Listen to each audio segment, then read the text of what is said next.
Hello everyone, how are you doing? This is MD Tech here for another quick tutorial. In today's tutorial, I'm going to show you guys how to remove the page number from the first page of a document in Microsoft Word.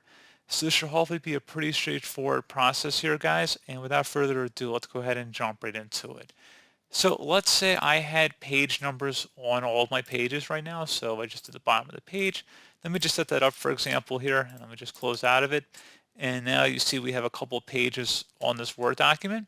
If I want to just not have anything on this first page, like it's a cover page perhaps, you want to select the Insert tab, and then whether the number is in the header or the footer, select either header or footer, and then select where it says Edit Footer, and then where it says different first page, check mark inside of there, and then it should remove the number from the first page.